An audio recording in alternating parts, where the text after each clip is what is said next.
About to run y'all through the shimming process on a lot of the newer primes. Grab this RevX off the wall. This is last year's model. It also works for the RVX series for this year, and also I believe it works for the inline series from 2 years ago as well.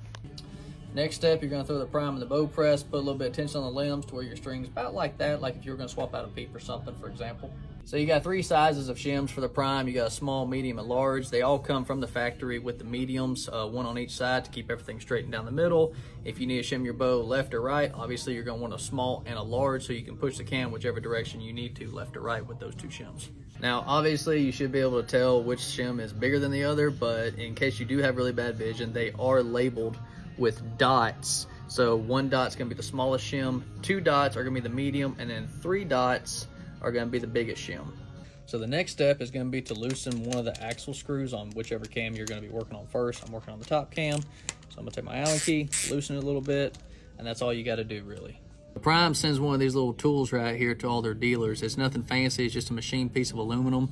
And what this is for knocking out the shims off the cams, and I'll show you here in a second. But before we do that, pay attention to this top part right here. It's a little bit wider than the other side, and there's a reason for that. So we got our 2 standard shims in here from the factory, and I'm gonna start by actually rotating one up. They're basically big E-clips. They're snapped onto the axle, which is why they send this tool. So we can go in here with the kind of wider side first, tap it, and then flip it over to the deeper side to kind of knock it the rest of the way out. Boom, get a little piece of it right there, and boom, out pops your shim. Once you do that, you can go ahead and slide your cam over. Same thing, start with the wider piece, pop it a couple times. You'll see it slowly starting to unlatch from the axle. And then, well, you're not supposed to drop the tool, but you get the idea.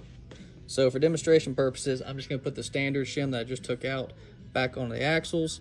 And obviously the open side is gonna face the axle. You're gonna take your little tool with the wider part on the back of the shim, give it a little love, and boom, she snaps right on.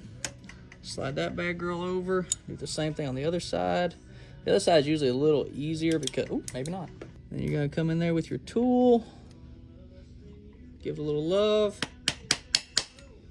and make sure it's on all the way. And all you gotta do is kind of rotate it to make sure it's on all the way, because if it's not all the way, it'll have pressure on that axle and you can't rotate it. So you know if you need to hit it again. And then all you gotta do is tighten up that axle screw and you're ready to shoot again.